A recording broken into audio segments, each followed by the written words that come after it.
पर निर्भर करता है। एक मेज जिसने हाल ही में 3rd रैंक पार की है उसे 10 सेकंड लगेंगे, जबकि एक उच्च श्रेणी का मेज इसे 5 सेकंड में कर सकता है। यह सच था, लेकिन रॉजर का मानना था कि शुरुआत रैंक से करने की जरूरत नहीं है। उसने सुझाव दिया कि वे उसके स्टूडेंट्स को यह सिखाएं। फ्लोरा ने कहा कि इस स्थिति में इसे बनाने में कम से कम 5 सेकंड लगेंगे, हालांकि वह इसे और तेज कर सकती थी। उसकी कॉन्फिडेंस से प्रोटैगनिस्ट प्रभावित हुआ और उसने पूछा कि क्या वह बोर्ड के पास जाकर सभी को इसका उदाहरण दिखा सकती है। फ्लोरा उठी और अपनी हथेली आगे बढ़ाते हुए स्पेल बनाया। मैजिकल एनर्जी घूमने लगी और जल्द ही वांछित स्पेल बन गया। स्टूडेंट्स ये देखकर आश्चर्यचकित रह गए कि यह कितनी तेजी से हुआ, और उन्होंने महसूस किया कि यह स्पष्ट था कि वह लूमोस फैमिली की बेटी थी। इसके बाद रॉजर ने अपनी वॉच की ओर रॉजर ने देखा कि स्पेल को बनने में 4 सेकंड और 78 मिलीसेकंड लगे। उसने स्वीकार किया कि यह विश्वास करना कठिन था कि फ्लोरा सिर्फ 2nd ईयर स्टूडेंट थी। यह एक फ्लॉलेस एग्जीक्यूशन थी, लेकिन फ्लोरा ने जवाब दिया कि इसमें कुछ खास नहीं था। लेकिन अचानक प्रोटैगनिस्ट ने कहा कि यह अब भी बहुत स्लो था। फ्लोरा ने दोबारा पूछा और उसने बताया कि 3rd टियर मेज के लिए बेस्ट टाइम 4.41 सेकंड था, इसलिए फ्लोरा का समय थोड़ा कम था। फ्लोरा ने घोषणा की कि वह अभ्यास करके अपनी गति बढ़ा लेगी, लेकिन रॉजर ने अचानक कहा कि 4.41 सेकंड भी पर्याप्त फास्ट नहीं था। स्टूडेंट्स आश्चर्यचकित रह गए और पूछा कि क्या वह सीरियस था। वे सोचने लगे कि अगर ऐसा है तो प्रोटैगनिस्ट की स्पीड कितनी होगी। इसके बाद उसने अपना हाथ आगे बढ़ाया और कहा कि वे ध्यान से देखें कि फ्लिकरिंग फ्लेम कैसे बनाया जाता है। एक बीम जैसी मैजिकल एनर्जी आगे की ओर शूट हुई। रॉजर की हरकतें देखकर फ्लोरा ने पूछा कि वह क्या कर रहा है। उसे लगा कि यह कोई और टेक्निक थी, लेकिन अगले ही पल प्रोटैगनिस्ट के सामने वांछित मैजिक सर्कल बन चुका था। फ्लोरा और बाकी स्टूडेंट्स शॉक में फ्रीज हो गए और पूछा यह क्या था। स्पेल को बनने में 1 सेकंड लगा, लेकिन उन्होंने महसूस किया कि वास्तव में इससे भी कम समय लगा था। फ्लोरा को लगा कि यह ट्रेम्बलिंग फ्लेम टेक्निक नहीं थी, क्योंकि रॉजर ने इसकी संरचना पूरी तरह बदल दी थी। प्रोटैगनिस्ट ने पूछा कि क्या सभी ने इसे देखा। उसने उन लोगों के लिए स्पेल दोहराया जो पहली बार ध्यान नहीं दे पाए थे, और एक बार फिर इसे क्रिएट कर दिया। स्टूडेंट्स दोबारा शॉक में फ्रीज हो गए, उसे देखते ही रह गए।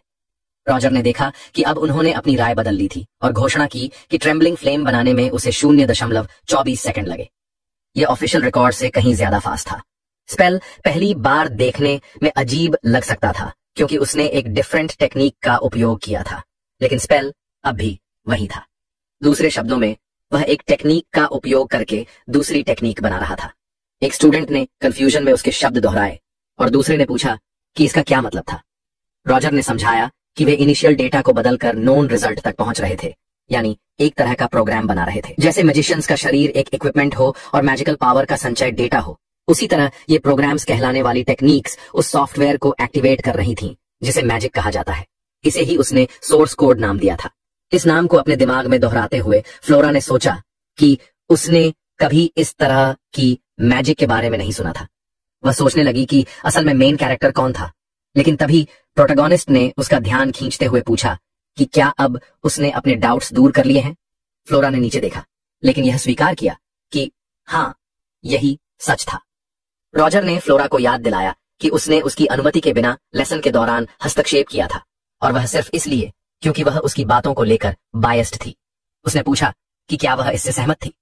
फ्लोरा ने सिर झुका दिया और अग्रीमेंट में हामी भर दी। प्रोटैगनिस्ट ने गंभीरता से उसे चेतावनी दी कि उसने उसके प्रति अनरीजनेबली रूड व्यवहार किया था, और इसलिए उसने उसे -10 बिंदु की पेनल्टी दी। फ्लोरा वहीं खड़ी रही, बिना कुछ कहे। स्टूडेंट्स को यह समझ नहीं आया कि ऐसा कैसे हो सकता है। वे शॉक में थे कि रॉजर ने फ्लोरा को पेनलाइज कर दिया। शेरल ने उत्सुकता से उसका नाम लिया और फ्लोरा ने अपने जबड़े भींच लिए। फिर वह पलटी और अपनी सीट पर जाने लगी। लेकिन तभी प्रोटैगनिस्ट ने दोबारा बोलना शुरू किया और कहा कि उसने ट्रेम्बलिंग फ्लेम बनाने की एक परफेक्ट टेक्निक दिखाई थी। फ्लोरा वहीं फ्रीज हो गई। प्रोटैगनिस्ट ने उसके -10 पॉइंट्स वापस कर दिए और चेतावनी दी कि वह मेहनती स्टूडेंट्स का सम्मान करता है। उसने फ्लोरा की प्रशंसा की। फ्लोरा, जिसने अब अपनी मुट्ठी भींच ली थी, ने धन्यवाद कहा। एक स्टूडेंट ने पूछा कि क्या पॉइंट्स वास्तव में कैंसिल हो गए।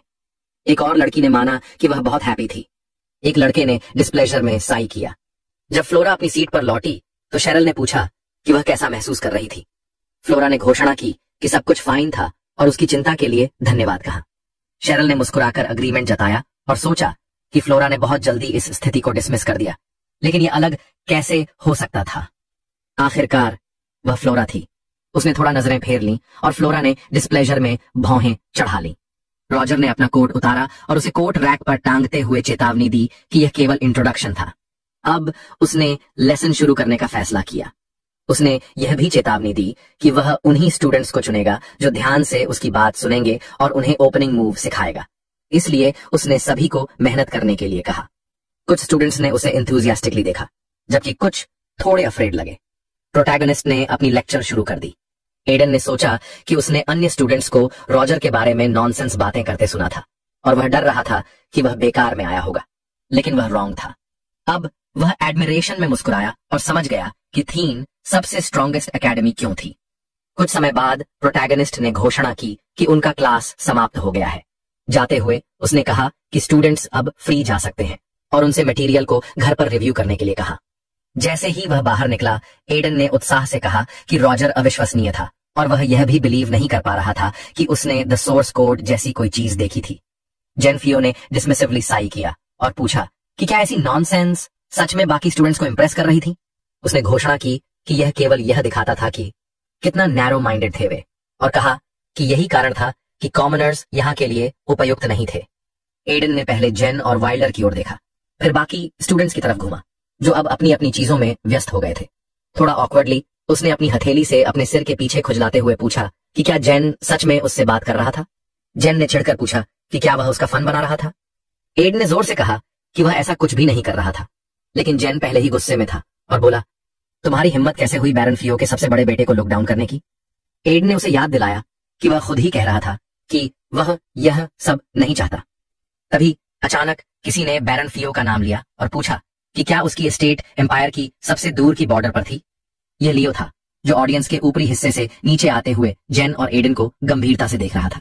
ग्रिनिंग, जेन ने पूछा, तो अब थीन बच्चों जैसी एक्टिंग करने से तो यह बेहतर था, लियो ने कहा, बजाय इसके कि ब्रोनल फैमिली के स्टूपिड सन्स को स्वीकार किया जाए। जेन ने इरिटेशन में अपने दांत भींच लिए और भौहें तान ली। गुस्से में आकर उसने अपनी वॉन्ड निकाल ली और एडन व लियो को नेम से पुकारते हुए उन्हें ऑर्डर दिया कि वे उसकी बात सुने। उसने पूछा, तुम्हारी हिम्मत कैसे हुई एक नोबल का इंसल्ट करने की।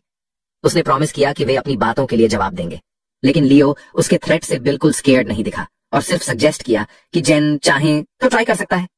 जेन अचानक झिझक गया और कंफ्यूजन में पूछा, क्या। लियो और भी नीचे झुकते हुए फिर दोहराया, मैंने कहा ट्राई करो। उसने सुझाव दिया कि जेन खुद देख ले कि अगर वह अभी अटैक करता है तो क्या होगा। उसने डाउट जताया कि सिर्फ जेन के स्टेटस के कारण एकेडमी इसे अनदेखा कर देगी। उसने पूछा कि क्या जेन ने एकेडमी में प्रवेश लेने से पहले रूल्स पढ़ने की जहमत नहीं उठाई। उसने उसे चेतावनी दी कि आवाज उठाने से पहले उसे बेटर लुक अराउंड कर लेना चाहिए। फिर उसने पूछा, जेन क्या तुम्हें एहसास भी हुआ कि हमारे ऑब्जर्वर्स हैं। जेन ने पलट कर देखा और सच में आसपास स्टूडेंट्स आपस में बात कर रहे थे और उन्हें देख रहे थे। उसने लियो के शब्द दोहराए, अपनी पीठ की सुरक्षा करो, और गुस्से में भौहें चढ़ा ली। जब वह चला गया तो एडन ने साई किया और लियो को उसकी मदद के लिए थैंक किया। फिर उसने अपना नेम बताया। लियो ने भी अपना परिचय दिया, लेकिन चेतावनी दी कि एडन उसे थैंक न करे क्योंकि वह सिर्फ जेन के अपने स्टेटस पर ब्रैगिंग करने से पिस्ड ऑफ था। एडन ने जोर से कहा, लियो तुम तो बहुत नाइस गाय हो। लियो ने पूछा, तुमने सुना भी कि मैंने क्या कहा। फिर उसने जाने का फैसला किया और एडन ने तुरंत कहा कि वह उसके साथ चलेगा। लियो ने अपनी आंखें बंद करके कहा कि एडन को तो यह भी नहीं पता कि वह कहां जा रहा है। लेकिन एडन ने पूछा, क्या यह सच है कि तुमने एल्केमी टेक्स्ट बुक्स पकड़ी हुई हैं? उसने समझाया कि वह भी एल्केमी क्लास जा रहा था। लियो ने उसे देखा और फिर साई किया, लेकिन अंत में कहा, जो करना है करो। उसने एडन को चेतावनी दी कि वह इतना ऑब्वियस न बने। एडन ने कंफ्यूज्ड होकर पूछा, तुम किस बारे में बात कर रहे हो। लियो ने समझाया कि वह इस बारे में बात कर रहा था कि एडन एक कंट्री बम्पकिन और कॉमनर था और इसलिए वह प्रॉपरली मैजिक नहीं सीख सकता था। एडन ने पूछा, क्या यह सच में इतना ऑब्वियस है? मुझे तो पता भी नहीं था।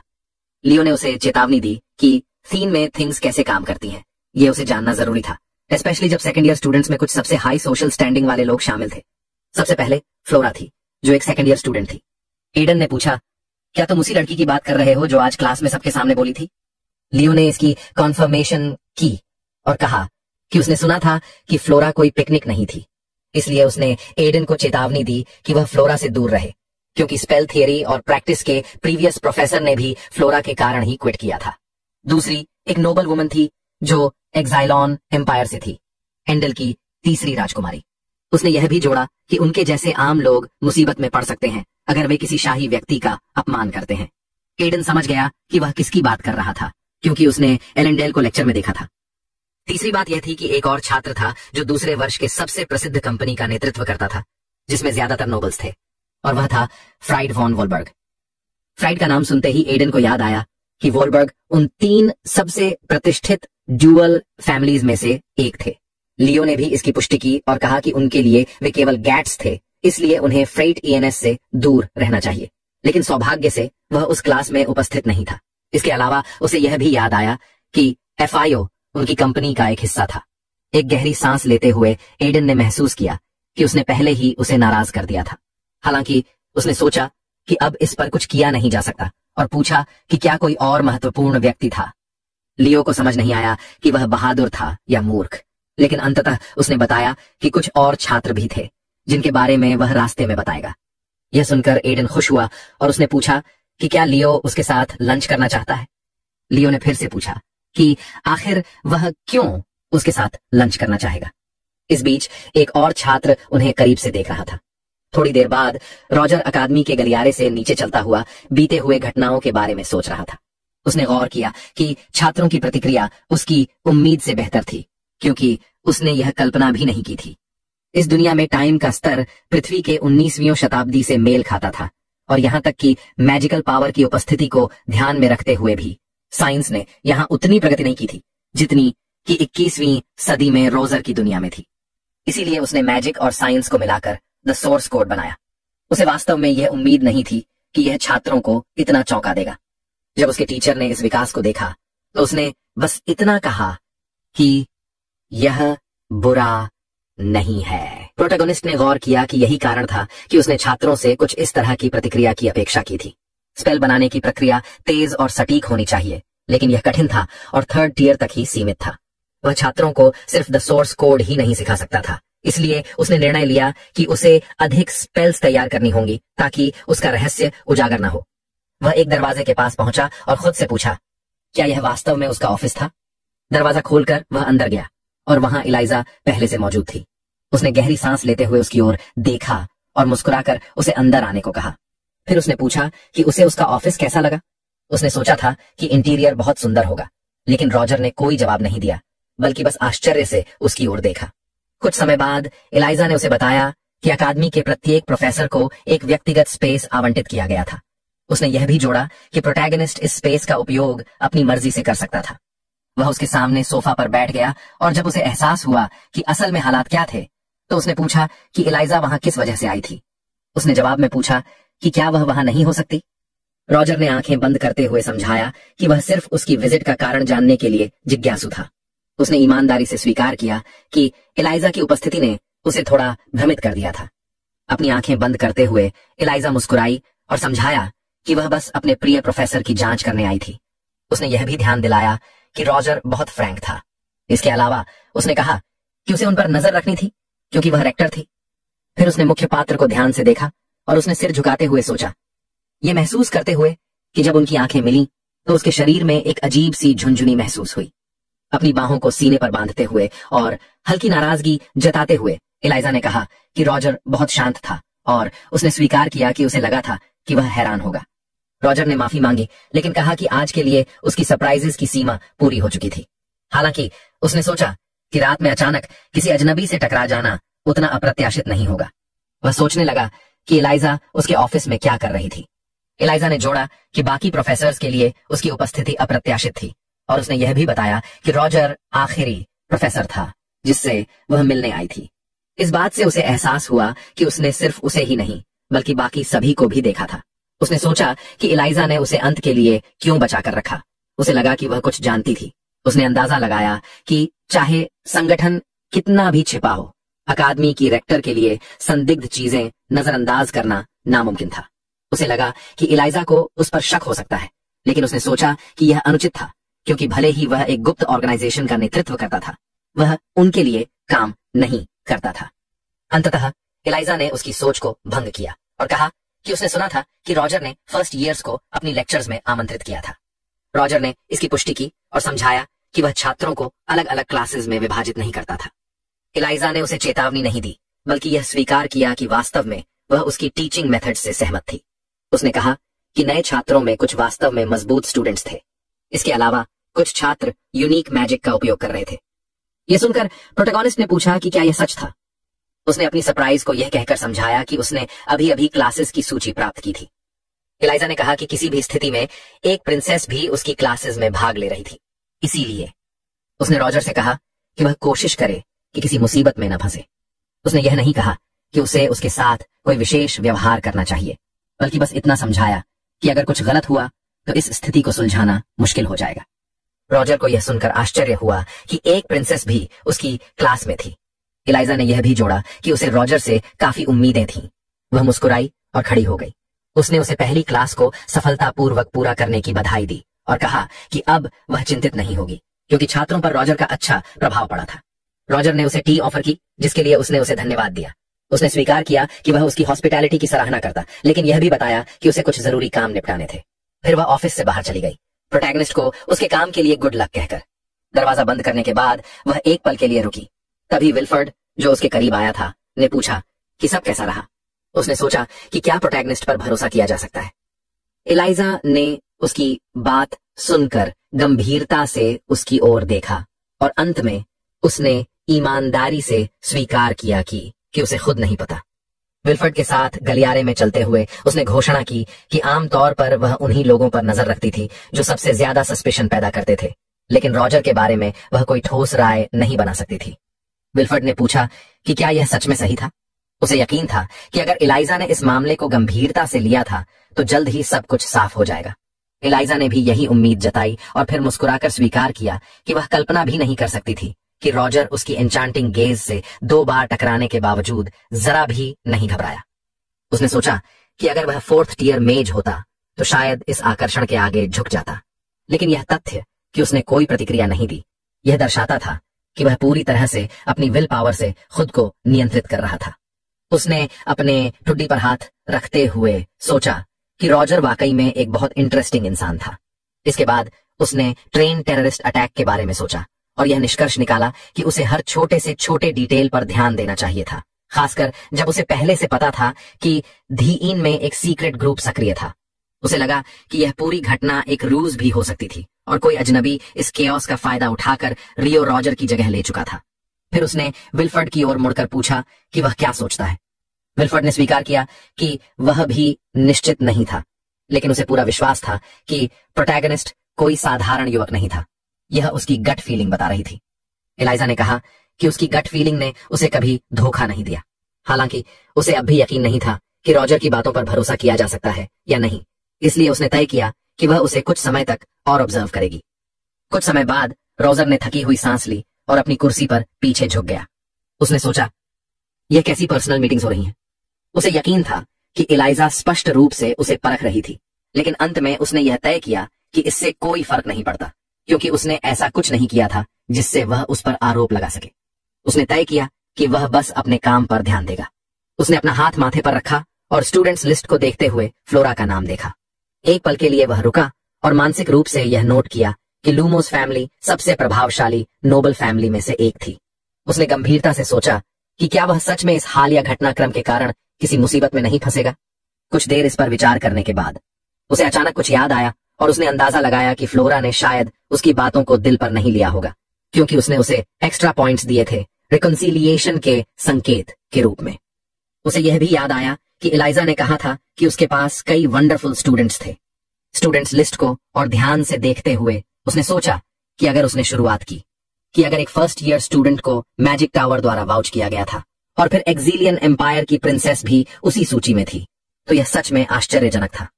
अचानक वह सरप्राइज से जम गया।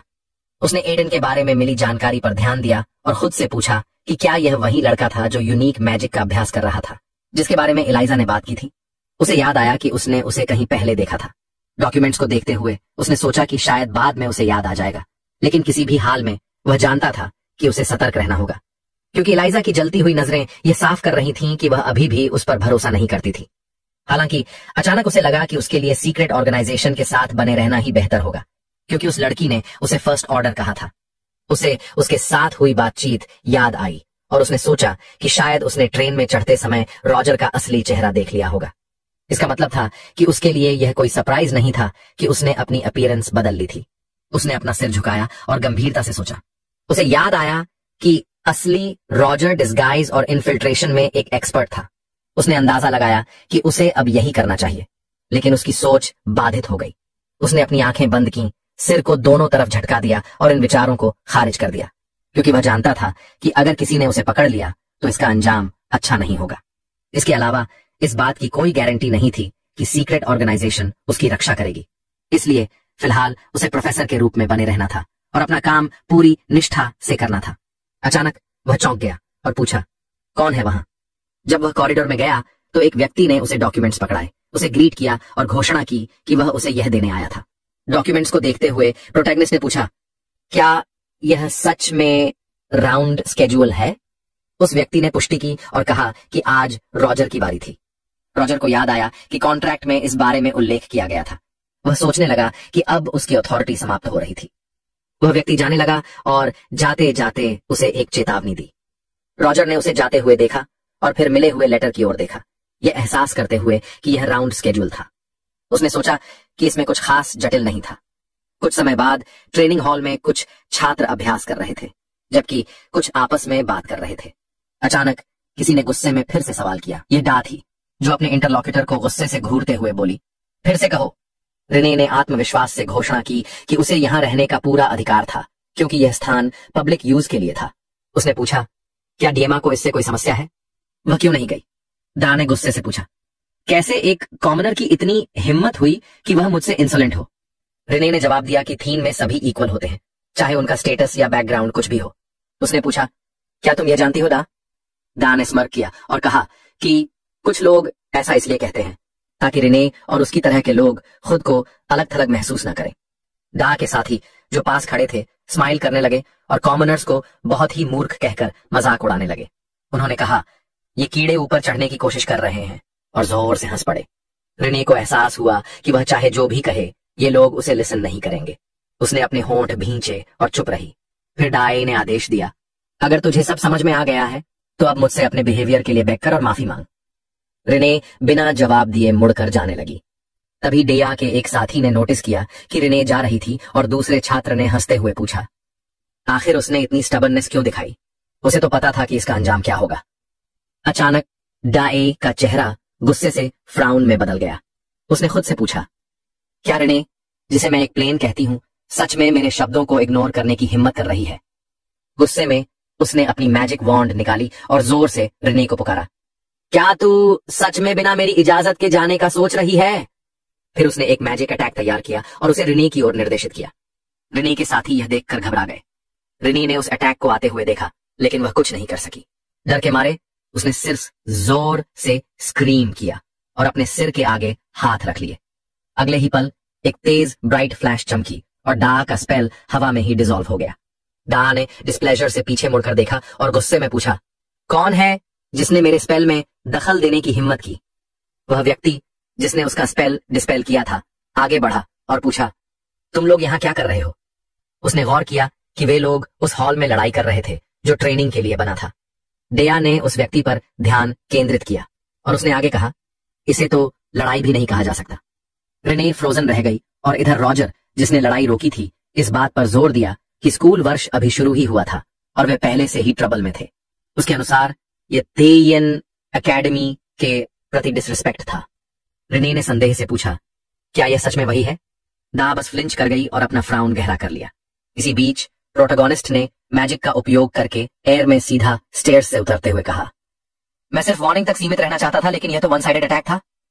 डेया ने गुस्से से पूछा, समस्या क्या है? उसने तर्क दिया कि उसने यह अपने परिवार की ऑनर की रक्षा के लिए किया था। रॉजर ने उसकी बात बीच में ही काट दी और दोबारा पूछा, क्या? फिर उसने स्पष्ट रूप से कहा, सभी 3 स्टूडेंट्स इक्वल हैं, चाहे डा का ब्लड लाइन कितना भी नोबल क्यों ना हो। मैं इसे अनदेखा नहीं कर सकता। डा ने और भी ज्यादा फ्राउन किया, अपना जबड़ा भींचा और गुस्से में दूसरी ओर देखने लगी। रॉजर ने उसे तुरंत उसके पीछे आने का आदेश दिया। गुस्से से भरी डीएमआ ने जोर से चिल्लाया और फिर अपना सिर झुका लिया, लेकिन उसकी आवाज में इरिटेशन झलक रही थी। उसने रॉजर को एक असिग्निफिकेंट फॉलन नोबल कहकर अपमानित किया। रॉजर अचानक फ्रीज हो गया और डा भी अचानक फ्लिंच कर गई। उसका अजीब बिहेवियर देखकर उसके एक साथी ने उसे पुकारा, लेकिन डा ने कोई रिस्पॉन्स नहीं दिया। रेने भी फ्रीज हो गई